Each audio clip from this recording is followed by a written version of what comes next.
Okay, Rod, so 2-0 defeat today in the FA Cup away to Corinthian-Casuals. It could have been so different had Jeffers scored a penalty within the opening minute. Sick and tired of saying it, could have been so different.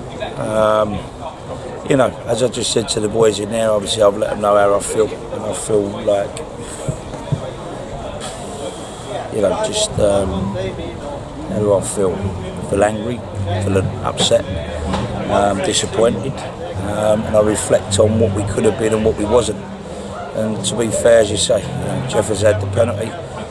We have had another couple of good penalty shouts. It wasn't given. I think if we don't get the first one, we get maybe the next one. They got a penalty, which obviously the linesman was quite keen to give. She felt that she'd seen enough in there that made the referee's mind up.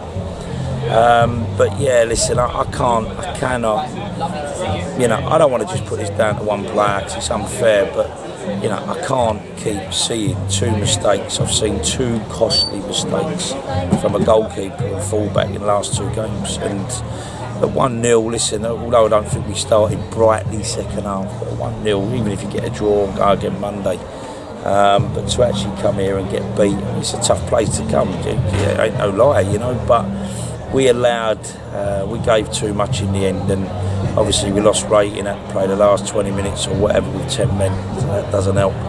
But listen, I just said to my boys there, it's kamikaze, you know, we need to bring in some defenders, because obviously the partnership is okay with Elliot and Mickey, but it's not as great, and I do think we miss Cascavell in ways, and obviously we need to try and bring another centre-half in as well. But yeah, listen, I'm just, I can't apologise enough to the supporters, and they're entitled to say whatever they feel at the end. And you know, as far as I'm concerned, if I paid my money and travelled round here as well, then I'd probably be, you know, very disappointed and fairly abusive to the boys at the end of the game. So listen, we either have to sort of stick together, and it's down to me and Nick to try and piece together what we are and try and bring one or two in, which is the reason why I had to let Loza go out this week. Woking was interested in him, and I need the money. I haven't got any more money to spend, so yeah, losing money today is not going to make that easy.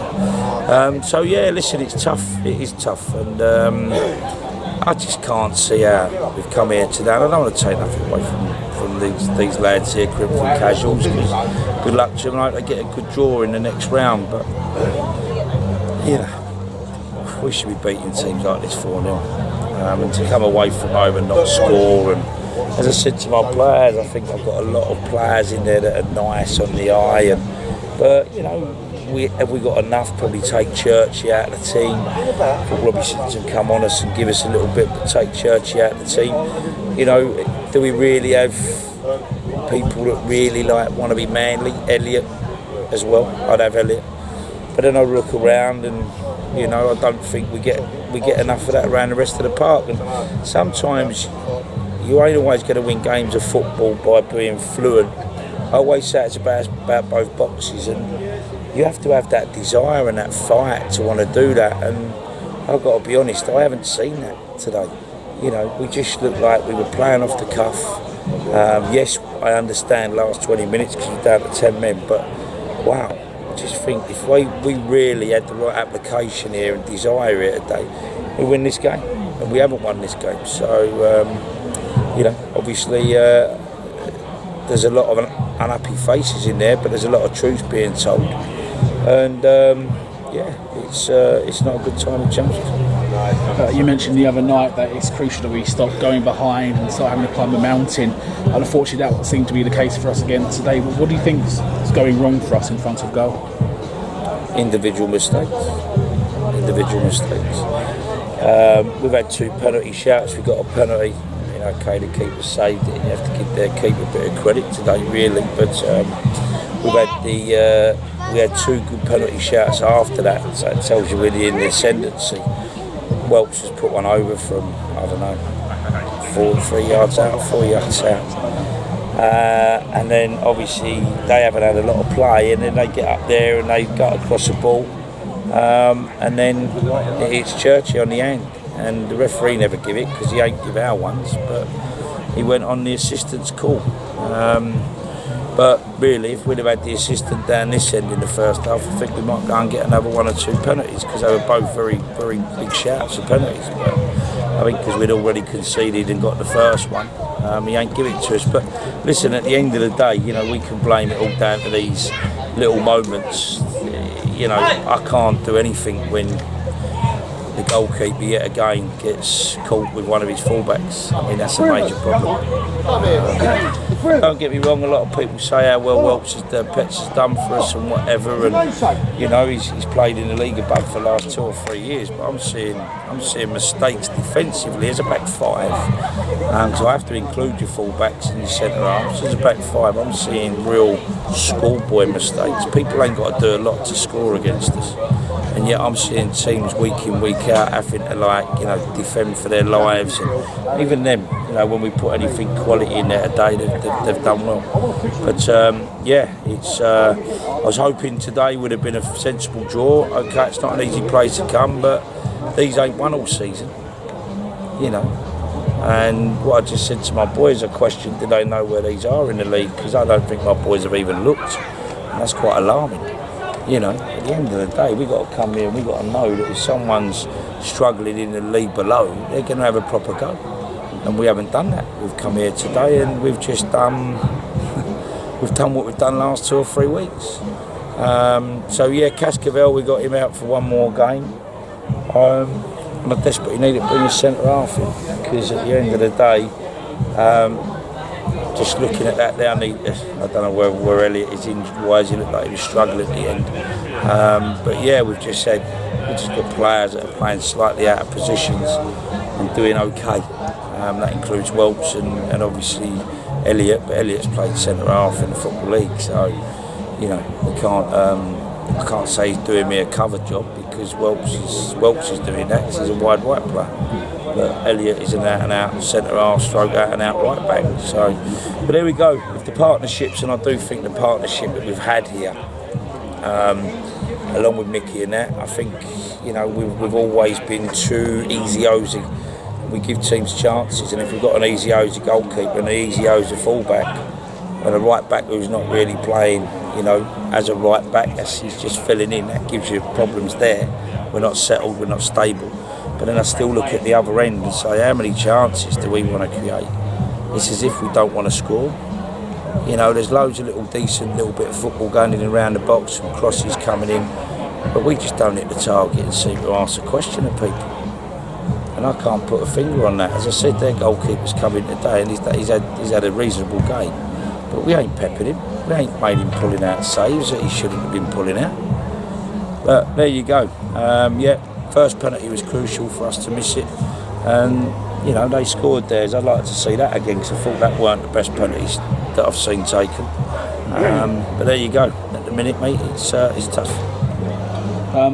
So it's another season now where we've gone out of the cup at the first hurdle. How important is it now for us to really kick on in the league and start getting into those promotion places? Listen, it's massive, because my job is always to be, at the end of the day, it's always has been to get us in the playoffs and try and stay with that race to try and sort of get us a promotion. Which, you know, like I said, does Nick become a bad coach overnight? Do I become a bad manager overnight? Does Pitsy become a bad, you know, someone who like scouts and does all our analysis on the opposition? Does Glenn become a bad analysis man? It's not anything to do with that. It's down to the players. And I'm going to say it's down to the players, but then my job is the one to bring the players into the club. So then obviously, unfortunately, it does boil down to me. But yeah, some of the players here, they're playing with, I don't know what they're playing with. I think they're playing with lack of confidence. And I don't know, they're just, I said to them there, you're right when you want to pick your money up. I said, you know, anybody short of a five, you're soon on the phone and wanting to know where that's gone. I said, but you've got to start bringing more on the pitch, because that's what you're getting judged on. And to me, it looks like at the moment, you know, people are picking up a bit of money and that's it. And if some of the players think that the performances that they're giving us is good enough, nowhere near it. Nowhere near it. And I don't want to stand here in front of a camera and name names, but, you know, as I say, it's down to me and Nick to find out the ones we want to sort of say, well look, I think he's with us, and the ones that I think just, I'm not saying they're not with us, but I just don't think they've got the minerals to be what we need at this level. They're too tippy-tappy and too nice. So there's got to be some phone calls and some heart-to-heart conversations going on with some of the players, and just sort of saying, what do you want to do, stick or twist? You know, we've done it, all due respect, Woking showed some interest in Loza, so we felt that was right for us, because at the end of the day he'd been a little bit in and out, and we needed to recoup some money to try and make the centre-half happen. So I nearly had the centre-half. There's 2 or 3 that are sort of in there at the minute that are better than mine. And I've got to say that, I've got to be honest, at the moment, as a back 4, I'm really disappointed with full-backs and centre-halves. And as I said, I'm sure my centre-halves and full-backs are disappointed when they see the ball going in the box at the other end. They're not getting no respite, but they're making too many mistakes, and you know, unfortunately Pets is a part of that as well. And I'm not throwing him under the bus, I'm just being truthful. You know, I have to be truthful, because at the end of the day, there's no point me sitting here and dressing up a 2-0 defeat away to a Ryman Prem team at the bottom, and there's no point me trying to make out that we're something that we ain't in a minute. As I said to the boys, maybe our pre-season went too well, scored all the goals in pre-season and had some sort of decent results, but you know, it's pre-season, don't count for nothing. So yeah, disappointing. Just want to say again, you know, to the supporters, listen, I'm the manager and I have to take the blame. It's as simple as that. I don't hide behind fences, I don't hide behind people. I say it as it is, and all I can say is here today. But it ain't just been here today. This situation's not been good enough for a while. So obviously, for me as a manager, I either sort of say, like Rod, you know, where you at with it? What do you see? What do you think you need to do to try and turn the season around and give me that bit of time? Well, they do what they got to do. You know, for me, I'm a big man, and you know, I stand by my morals, and that my morals is this is a results business, and the results are, you know, not been as good as they should have been. It's just whether they've got faith, along with the supporters, to say, listen, I'm still your man, or whether they feel that it might be time now that, you know, 3 years at a football club, nearly going on for 4, is a long time, and you know, I'm just an honest man. So I say it as it is. My players have let me down, but I've let the club down, and I can't apologise enough for that. And that ain't, I'm not standing there to try and make people feel like, oh well, Rod, that's fair enough, because no, it ain't good enough. I've let the club down, and then players have let me down. So, you know, unfortunately, it is a little bit of a domino effect, but it's down to me to try and get it right and try and pick people that I think have got a bit more about. You know, like Ches ain't played for a while, Cascavel's out. When I look round at us, you know, we've got some wonderful names in this team, but names don't win you things at times, unless them names are going to bring the other side of the application to the party, and that is, you know, why they've played at higher level. I need that, and you know, maybe that's sometimes you sign players that are sort of that ilk, and maybe they come here and it don't quite work out, and that's what I'm thinking I've got in a minute. Cheers. Cheers.